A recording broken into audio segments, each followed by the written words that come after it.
토라 포션은 바에라입니다. 바에라. 자, 따라합니다. 바에라. 바에라. 바에라는 나타나시니라 라는 의미입니다. 나타나시니라. 나타나셨다는 얘기인데 창세기에 이제 아브라함이 주님의 명령을 받아 할례를 딱 행합니다. 할례를 행한 다음에 주님께서 세 명의 사람으로 나타났어요. 세 명의 사람으로 나타나실 때 나타나시니라 이거거든요. 그러니까 이 원형이 라입니다. 라. 따라합니다. 라. 라. 이게 뭐냐 보니까 보다, 감찰하다, 그리고 바라보다, 조사하다, 방문하다 이런 의미가 있는 거예요. 그러니까 주님께서 아브라함을 보러 나타나신 거예요. 아브라함을 감찰하러 나타나시고 바라보러 방문하셨다. 재밌는 거는 여기 왔다가 이어서 바로 소돔과 고모라를 가시거든요. 이 죄악이 얼마나 심각한지를 조사하러 가셨는 거죠. 조사하면 다 나와. 그래서 이게 다 이어져 가는 거죠. 그러니까 나라는 이 바라보다라니 나타나시니라 이게 주님께서 이렇게 하기 위해서 나타나셨다. 아브라함에게. 그러니까 이 아브라함에게 방문한 시점이 참 중요한 시점인데, 그러니까 이때 방문하면서 뭘 약속해 주십니까? 이삭이라는 아들을 딱 약속하시는 거예요. 그러니까 이 축복의 놀라운 이 축복을 약속하기 위해서 오셨는데 왜 오셨다? 보러 온 거죠. 감찰하러 오셨다는 얘기예요. 만약에 아브라함이 개판 쳤으면 어떻게 됐을까? 이삭을 120살에 낳았을 수도 있다. 그런 겁니다. 주님께서 99세 때 할례를 하라고 딱 명령하시니까 할례를 이제 하는데 할례도 이제 쉬운 게 아니겠죠? 그래서 할례를 이제 막 이 할례라는 것이 그 피를 보는 거잖아요. 피를 보는 거고 자기를 도려내는 거예요. 자기를 도려내고 고통이 수반되는 거란 말이에요. 고통이 수반. 주님의 명령을 수행함에 있어서 고통이 수반되고 나를 잘라내야 되고 이 피를 보는 이것을 딱 진행한 다음에 주님이 나타나시면서 이 축복을 가지고서 감찰하러 나타나셨다는 얘기. 이 타이밍이 너무 중요한 거예요. 그러니까 보니까 아브라함이 하갈을 취하는 장면이 있거든요. 그러니까 이 아브라함이 하갈을 취한 장면이 아주 이렇게 좋지 못한 건데 아주 인간적인 방법으로 했다는 거예요. 인간적인. 주님께서 내가 자녀를 줄 거야 이렇게 했는데 그것을 기다리지 못하고 이제 사라의 말을 듣고 인간적으로 그 애굽 여종이잖아요. 그 하갈이 그렇게 해서 이스마엘을 낳게 되는 거예요. 이것이 기다리지 못하고 인간적인 방법을 해버렸다는 거예요. 그렇게 되니까 이 아브라함에게 하나님이 13년간을 침묵하신다. 86세 때 이렇게 됐는데 그 이후에 99세에 딱 나타나시죠. 그 성경에 딱 나이가 딱 나와 있고 13년간의 공백이 있는 거예요. 그러니까 주님이 그때 딱 나타나셔서 너 완전해야 돼 이렇게 얘기를 하시죠. 너 강력하게 너 내 앞에서 나는 거룩한 하나님이여 너는 완전해야 된다. 선포하시면서 내 말씀에 온전하게 순종하고 신뢰해야 된다. 너 그렇게 네 마음대로 하면 안 된다 이렇게 얘기를 하는 거예요. 기다려야 된다. 믿음으로 기다려야 된다. 인간적인 방법으로 하면 안 된다. 이렇게 막 선포하시면서 막 뭐라 하셨다. 뭐라 하시면서 이름을 바꿔주시는 그때 아브라함이라고 이름을 딱 바꿔주시고 할례를 행해라. 이때 딱 얘기하신 99세 때. 그러니까 이 13년의 이 시간 동안 아브라함이 어떤 시간을 보냈을까 이렇게 생각을 하게 되는 거예요. 그러니까 사라의 말을 듣고 인간적인 방법으로 이제 하갈을 취해서 이스마엘을 낳고 하면서 사라와도 관계가 아주 멍멍이 되는 거예요. 그렇게 되시고 하나님도 침묵하시고 그러니까 가정적인 또 인간적인 상황도 어렵고 영적인 상황도 어려워진 상황이 13년 동안 나타나는데 그러니까 아브라함은 어떻게 시간을 보냈을까? 그래서 좀 이렇게 어땠을까요? 그래서 그쵸 막 또 고민도 하고 막 회개도 하고 겸손해지는 시간이었다는 거지 13년 동안. 그래서 내가 하나님의 약속을 더 기다리지 못하고 인간적인 방법을 해버렸구나. 그러니까 막 망가지고 막 하나님과 관계가 안 좋아지 이렇게 되니까. 그래서 기도하면서 엎드려서 기도하고 겸손한 시간이 13년이 있었다는 거예요. 근데 만약에 그때 아브라함이 그렇게 안 하고 다른 방법을 취할 수도 있다는 거예요. 나 더 이상 못 기다리겠어. 회개고 보고 그냥 사라랑 관계 안 좋든지 말든지 그냥 여종 하나 더 취해. 그럴 수 있다는 얘기예요. 그냥 그때 당시의 상황에서 여종 더 취해서 그냥 아기를 더 낳을 수도 있구만. 막 이러면서 더 막 나갈 수도 있다. 그렇게 되면 이제 관계가 이제 깨지는 거겠죠. 주님과의 관계가. 그래서 우리가 지난번에 데라 얘기를 하면서 데라가 하나님의 명령을 받았지만 죽은 아들의 문제로 하란에 주저앉았다고 그랬잖아요. 가나안까지 가라고 하나님의 명령을 하란에 그냥 주저앉아버렸던 것처럼 아브라함도 그럴 수 있었지만 아브라함은 어떻게 했다는 거예요? 13년 동안 겸손하게 순종하면서 겸손히 기다리고 그랬다는, 엎드려 있었다는 얘기예요. 그러니까 주님께서 13년 후에 나타나셨다는 얘기죠. 13년간의 그런 시간이 있었기 때문에 다윗의 기도를 드렸을 거라는 거. 그래서 여기 시편에 다윗의 기도 한번 들어보겠습니다. 시작. 하나님 내 속에 깨끗한 마음을 창조하여 주시고 내 속을 견고한 심령으로 새롭게 하여 주십시오. 주님 앞에서 나를 쫓아내지 마시며 주님의 성령을 나에게서 거두어가지 말아 주십시오. 주님께서 베푸시는 구원의 기쁨을 내게 회복시켜 주시고 내가 지탱할 수 있도록 내게 자발적인 마음을 주십시오. 깨끗한 마음을 창조해달라. 견고한 심령으로 나를 새롭게 해달라. 그러면서 성령을 거두지 말아달라. 이렇게 기도를 하잖아요, 다윗이. 구원의 기쁨을 회복시켜 주시고 자발적인 마음 달라고 하면서 그렇게 했기 때문에 하나님께서 다시 나타나셔서 99세 너 온전해야 돼, 완전해야 돼 하면서 이름을 바꿔주시고 할례라는 그 인을 쳐준 거예요. 할례라는 것이 하나님의 자녀라는 인을 쳐주셨다는 거예요. 마음의 할례, 성령의 어떤 그런 것처럼 이제 그걸 통과했다고 이제 보여지는 영적 돌파를 한 거예요. 아브라함이 이름이 딱 바뀌었기 때문에 인을 쳐주셨기 때문에 그 다음 사건이 이제 오늘 사건인데, 그래서 이제 영적인 돌파가 있는 다음에 주님이 뭘 주려고 그런 거예요? 축복을 주려고 하시는 거예요. 축복을. 이삭이라고 하는 그 엄청난 기다렸던 그 축복을 주려고 하는데 그거를 살펴보기 위해서 오셨다. 나타나시니라가 이 아브라함을 한번 보려고 방문한 거예요. 지금 얼마나 중요한 시점이에요. 너무 중요한 시점에 이렇게 또 같이 오셨는데 우리 다 지금 중요한 시점입니다. 그래서 아브라함 어떻게 했는지 한번 보겠습니다. 창세기 18장 2, 3절 시작. 아브라함이 고개를 들고 보니 웬 사람 셋이 자기의 맞은 쪽에 서 있었다. 그는 그들을 보자 장과 거기에서 달려나가서 그들을 맞이하며 땅에 엎드려서 절을 하였다. 아브라함이 말하였다. 손님들께서 저를 좋게 보시면 이 종의 곁을 그냥 지나가지 마시기 바랍니다. 네, 여기 장면을 이제 묘사하는데 아브라함이 고개를 들어보니까 웬 사람이 딱 3명이 있다라는 얘기예요. 근데 이게 아브라함이 딱 느낌이 왔는지 막 달려나가가지고 엎드려서 절을 해요. 좀 과하다고 생각이 드는데 이 당시에는 이제 막 목동이고 막 나그네고 이러기 때문에 뭐 외부인의 방문이 별로 없다는 거예요. 그래서 외부인을 만났을 때 막 선대를 해야 된다. 이제 이런 것들이 이제 그런 게 있는데, 그래서 중동 지방에서는 지금까지 손님 접대에 대해서 그게 딱 있어요. 이슬람에도 문화가 이런 게 있고 그것이 바로 여기서 시작된 거예요. 아브라함이 손님 접대를 잘했을 때 하나님의 천사를 맞이했다. 이렇게 나오는 거거든요. 근데 이제 보면은 어때요? 과하긴 과해요.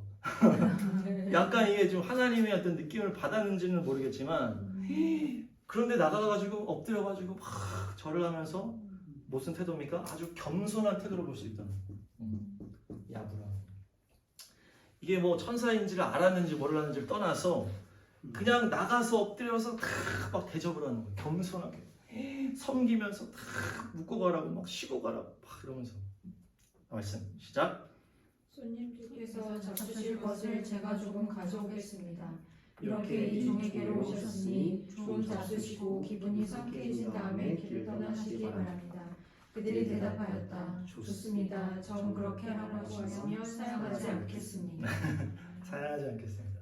그러니까 이제 이분들이 딱 보니까 딱 서 있었다 그래요. 그러니까 지나가고 있었다고 표현하지 않고 딱 서 있었대. 3명이서 뭔가 이제 작정하고 온 것 같았는데 아브라함은 하여튼 탁 보고 팍 엎드리고 쉬고 가시라고 막 이렇게 하면서 잡수시고 하면서 하니까 사양하지 않겠습니다. 이렇게 들어오는 거예요 지금.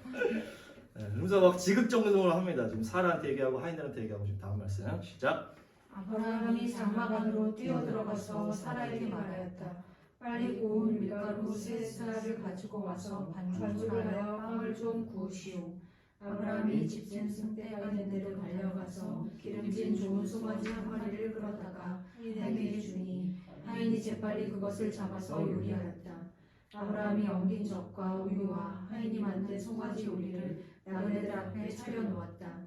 그들이 나무 아래서 먹는 동안에 아브라함은 서서 시중을 들었다. 네, 아브라함의 지금 태도를 보니까 야 와가지고 사라 빵 구워 하면서 막 고운 밀가루 3인분 빵 3인분 하고 하인들한테 송아지 살찐 송아지 잡고 이제 막 우유랑 막 해가지고 보니까 아웃백이야 아웃백 아웃백을 찾았어 지금 이 식전 빵 주잖아요 빵 주고 소고기 요리 딱 주고 막 우유에다가 쫙 차려놓고 여기 옆에 딱 서 있는 거예요 아브라함이 그러니까 얼마나 지금 아브라함이 옆에 서서 시중을 듣는데 아브라함 나이가 99세잖아요 지금 이분들이 얼마나 늙은 분들인지 모르겠지만 얼마나 겸손하게 이들을 섬기는지를 우리가 볼 수가 있다는 얘기예요 아브라함이 그러니까 이제 이 사람들이 뭔가 심상치 않아 돈이 많은 것 같아 이렇게 한 게 아니라는 얘기 아브라함의 태도가 뭔가 내가 이거를 내 이익으로 취하려고 하는 것이 아니고 그야말로 그냥 몸에 그 자체에 그냥 겸손이 있는 거예요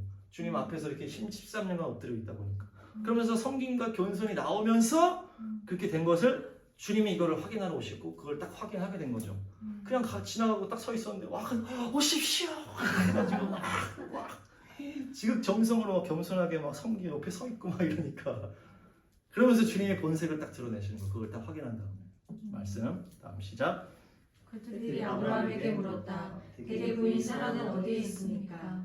아브라함이 대답하였다. 장막 안에 있습니다. 그때 주님께서 말씀하셨다. 다음에 이맘때에 내가 반드시 너를 다시 찾아오겠다. 그때 너의 아내 사라에게 아들이 있을 것이다.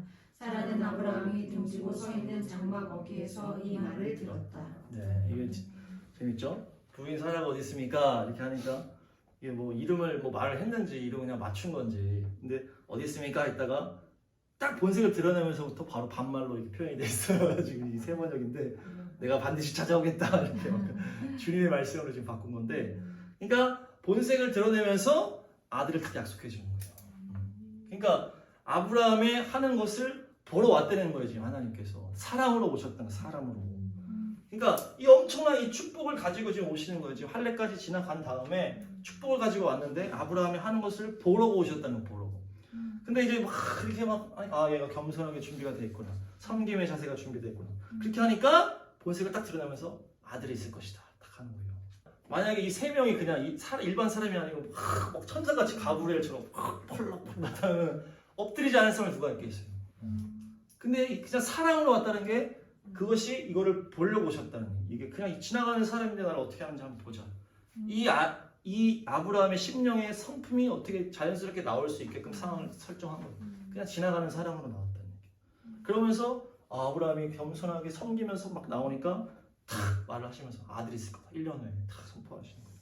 그러니까 이게 너무나 얼마나 귀한 순간입니까? 우리도 지금 다 귀한 순간이잖아요. 지금 다 지금 중요한 순간인데 주님 앞에 겸손과 섬김이 몸에 배셔야 된다.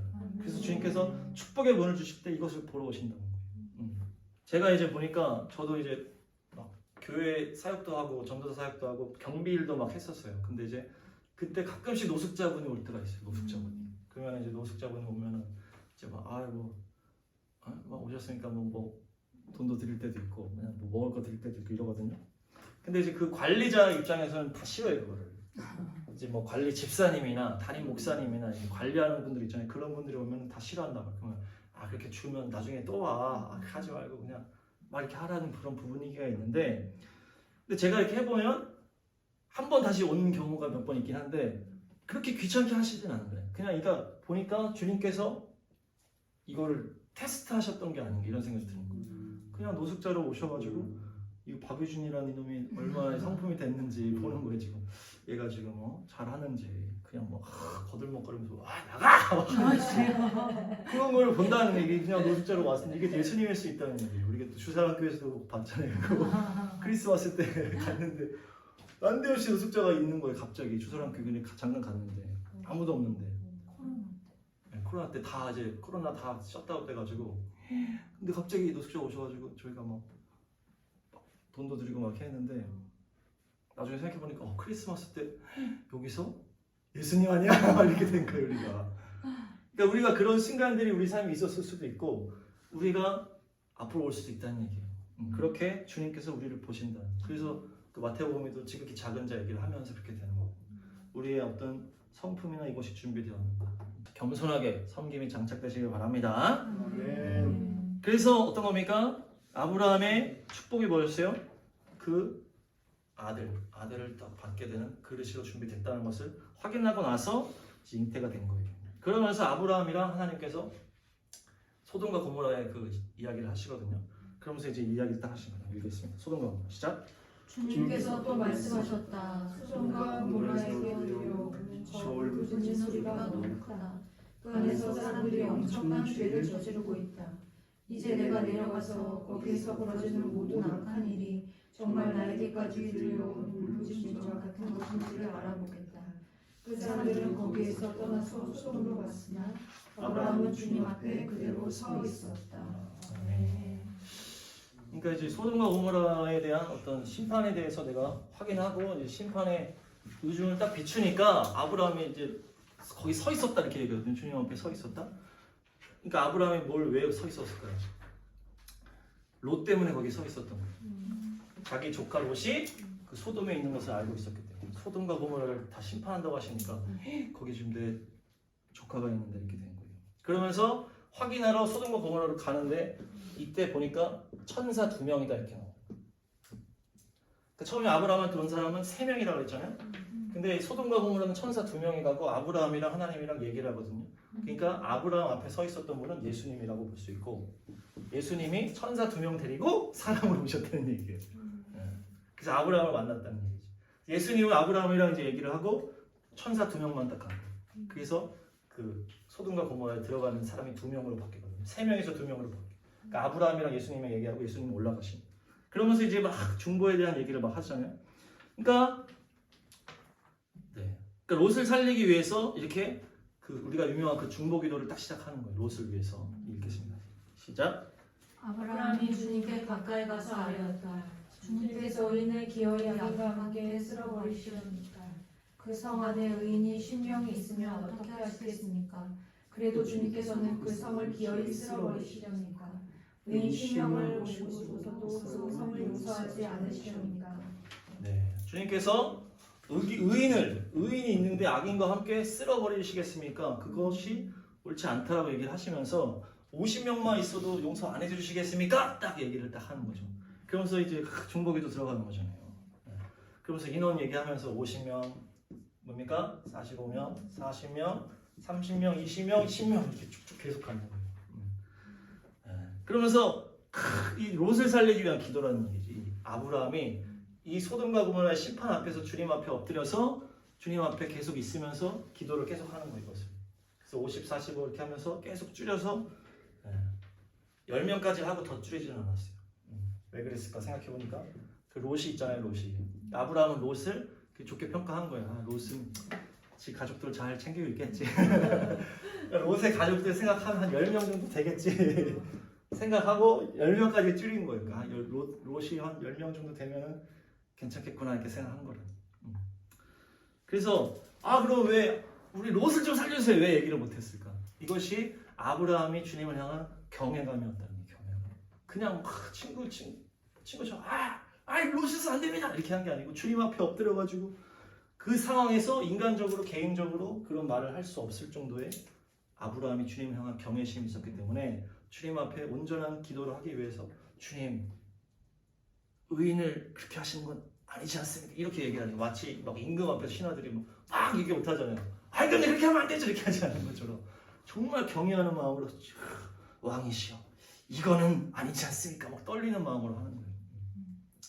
그렇게 경외심으로 주님께 기도를 하는데 그래서 주님께서 어떻게 했어요? 계속 줄여. 그래 좋다. 그래 네 말만 따라 10명이 의인이 있으면 내가 거기 심판하지 않겠다고 계속 약속을 다 하시고 탁 하신 거예요. 근데 소돔과 고모라 성에는 몇 명의 의인이 있었습니까? 실제적으로는 한 명도 없었다는 거예요. 실제적으로. 아브라함의 기도 때문에 이 롯을 롯 가정을 살리기 위해서 두 천사가 작업을 하는데 그곳을 보면 이제 의인이 없다라는 것을 확인할 수가 있어요. 롯한테 이제 갔잖아요. 그래서 롯이 이 두 천사를 가운데로 딱 집으로 모십니다. 그렇게 하니까 막 사람들이 막 다 올려오는 거예요. 그 지방에 있는 모든 악한 사람이 다 와가지고 새로운 2명을 내놓으라고 하면서 막 난리를 치니까 롯이 안 됩니다. 이건 외부 손님이니까 안 되는데 하면서 저희 2 딸이 있습니다. 이러는 거예요. 롯이.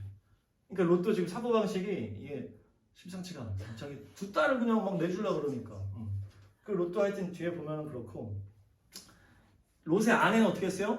나오다가 뒤돌아본 롯 소금 기둥에 대한 전형적인 뒤돌아본 자의 케이스가 됐죠. 그리고 딸들 2명도 아시다시피 그렇게 근친상간으로 아주 그런 악행으로 갔고 그 딸들이 이제 뭐예요? 결혼하지 않았다고 나오는 약혼이라고 나오는데 그 약혼자 2명이 있는데 농담으로 여겼다 이렇게 얘기를. 그 롯이 아이 나가야 돼 이렇게 하니까 뭐 갑자기 심판 온다 그러니까 농담으로 여겼다. 그러니까 지금 이 가정에도 없어요. 지금 믿음의 의인이 하나도 찾을 수가 없다는. 롯도 지금 그런 상태니까 딸들 뭐 와이프 뭐 약혼자 다 이렇게 이 상황이에요. 그러니까 주님께서는 확인해 보니까 아무도 의인이 없었다는 얘기 한마디로. 그래서 신약에서 롯에 대해서 이렇게 얘기합니다. 베드로서 시작. 그러나 무법한 자들의 방탕한 행동 때문에 괴로움을 겪던 의로운 사람 롯을 위하여 주셨습니다. 그 이는 그 가운데서 살면서 모든 영혼들의 불의한 행실 때문에 날마다 그의 의로운 영혼의 고통을 느끼고 있었던 것입니다. 네, 이제 의인이라고 여기 지금 소속이라고 이렇게 표현했지만 그가 그 영혼에 계속 악한 영향력 속에서 고통 가운데 살았다 이렇게 얘기를 합니다. 그러니까 거기에 억눌리는 삶을 살았다는 얘기예요. 그러니까 주님께서 원하시는 의인은 그냥 나만 착하게 사는 이런 의인이 아니고 그 의가 흘러 넘치는 의인을 말하는 거예요. 그래서 롯이 뭐 그냥 근근히 살다는데 계속 그 악행의 영향을 계속 받았다는 거예요. 롯이. 이렇게 하는 것이 의인이 아니고 그 자기 안에 있는 그 의가 흘러 넘치는 것이 진짜 주님이 원하시는 의라는 거예요. 그래서 예레미야에서는 이렇게 말하시는 거예요. 시작. 예루살렘에 사는 사람들아, 예루살렘의 모든 거리를 두루 돌아다니며 둘러보고 찾아보아라. 예루살렘의 모든 광장을 샅샅이 뒤져보아라. 너희가 그곳에서 바르게 일하고 진실하게 살려고 하는 사람을 하나라도 찾는다면 내가 이 고통을 용서하겠다. 네, 여기서 의인 하나를 찾으면 용서하겠다 얘기하시는 거예요. 온전한 의인이 한 명이 있으면 그 한 명이 어떻게 된다는 거예요? 흘러가게 된다는 거예요. 그 의인이 흘러가기 때 걔부터 시작할 수 있기 때문에 그래서 주님이 한 사람을 택해서 하시는 건데 그래서 지금 한 명이 없어서 지금 예레미야한테 심판을 선언하는 거고 소돔과 고모라도 마찬가지로 그 한 명이 없었기 때문에 거기가 멸망하는데 이 롯은 누구 때문에 살은 거예요? 아브라함의 기도 때문에 살았다는 얘기예요. 그런 기도를 하시길 축복합니다. 그래서 보시면 창세기 시작. 하나님은 들에 있는 성들을 멸하실 때 아브라함을 기억하셨다. 그래서 하나님은 롯이 살던 그 성들을 재앙으로 뒤엎으실 때 롯을 그 재앙에서 건져주신 것이다. 네, 성들을 멸하시는데 아브라함을 기억하셨다. 아브라함. 그래서 롯을 살려주셨다는 거예요. 아브라함의 그 중보기도 때문에 아브라함이 이렇게 나를 붙잡고 기도했었지. 그러면서 롯을 살려줬다는 얘기. 그러니까 이것은 뭡니까? 우리를 연결하면은 마지막 때 이 심판 가운데 우리가 누군가를 살리는 것을 말하는 것이. 이것이 구원을 하는 누군가를 살리는 중보기도를 말하는 것입니다. 아브라함의 기도를 통해서 롯이 살아났단 말이에요. 아브라함의 기도를 통해서 영혼을 살리는 것을 우리가 볼 수 있는데 그 비결이 아브라함의 기도에 나오는데 다음 말씀 보겠습니다. 시작. 아브라함이 다시 아뢰었다. 티끌이나 쟤밖에 안 되는 주제에 제가 주님께 감히 아뢰옵니다. 아브라함이 또 아뢰었다.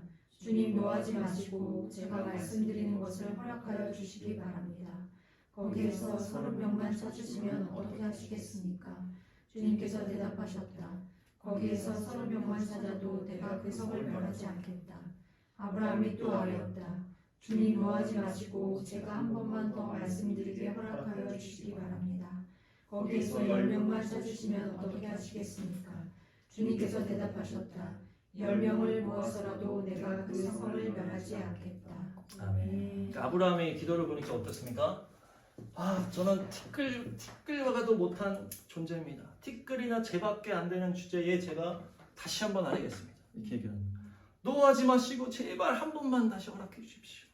주님 한 번만 말씀드리게 허락해. 한 번만 10명만 있으시면 참으시겠습니까? 그러니까 이 아브라함의 중보기도를 보면서 우리가 뭘 알 수가 있습니까? 아브라함의 중보기도가 얼마나 겸손한 기도인지를 볼 수가 있어요. 우리가 누군가를 살리는 이 구원의 중보기도를 할 때 어떻게 기도를 해야 된다? 겸손한 기도를 해야 된다. 주님 저는 아무것도 아닌 저는 티끌만도 못한 존재지만 주님 감히 한 말씀 더 제발 좀 저 영혼을 좀 살려주십시오. 이런 겸손한 기도를 주님이 들으시고 롯을 살려주셨다는 거예요. 그래서 우리가 영혼을 살리고 또 우리가 사랑하는 자들을 살리기 위해서 그런 기도를 해야 된다는 거예요. 아멘. 그래서 그런 주님 앞에 그 겸손한 사랑에 애끓는 마음으로 기도를 할 때 주님이 롯을 살려줬던 거죠. 예수님도 그런 기도를 말씀하셨죠. 마지막 말씀 시작. 그런데 세리는 멀찍이 서서 하나님을 우러러볼 용도도 못 내고 가슴을 치며 아 하나님 이 죄인에게 자비를 베풀어 주십시오 하고 말하였다. 네, 그래서 바리새파 사람이 나는 이것도 안 하고 저것도 안 하고 이것도 하고 난 잘했습니다. 저 세리처럼 그렇게 하지 않았습니다 하면서 자신 있게 기도한 것을 의롭다 하시지 않고 세리처럼 주여 제가 너무나 부족함이 저에게 자비를 베풀어달라고 겸손한 기도를 했을 때 주님께서 이가 의롭다 이렇게 얘기하시거든요. 그러니까 주님께서 우리에게 기도를 보실 때 정말 주님 앞에 경외하는 마음으로 얼마나 겸손한 마음으로 정말 그 진심으로 기도하는지를 보셔서 우리에게 영혼을 살릴 수 있는 은혜를 주신다는 얘기예요. 우리가 중보기도도 그렇게 해야 되고 또 우리가 사역을 하고 영혼을 살릴 때도 그렇게 겸손한 마음으로 기도를 해야 된다. 용납하겠습니다. 그러니까 주님께서 나타나시니라 보러 왔다라는 얘기예요. 그래서 그 축복을 가지고 이삭이라는 축복을 가지고 왔을 때 아브라함이 얼마나 그 속 안에 겸손과 섬김이 배어 있는지를 확인하러 오셨다는 거예요. 그거 확인됐을 때 그것을 주셨다는 거예요. 그러니까 우리가 주님의 주님 우리의 속마음을 다 아시잖아요. 우리의 마음의 어떤 그런 것들이 다 녹아내리고 다 없어지고 정말 겸손한 섬김이 온전하게 장착되어서 누굴 만나도 정말 사랑으로 누굴 만나도 겸손하고 또 주님 앞에 기도할 때도 그렇게 겸손한 마음으로 기도할 때 축복의 문이 열리고 구원의 문이 열릴 줄로 믿습니다. 네, 다 필요한 시점에 있는데 주님 앞에 겸손히 기도하시고 또 주님 앞에 겸손히 섬김과 겸손으로 나가실 때 주님께서 축복과 구원의 역사를 이룰 줄로 믿습니다. 아멘.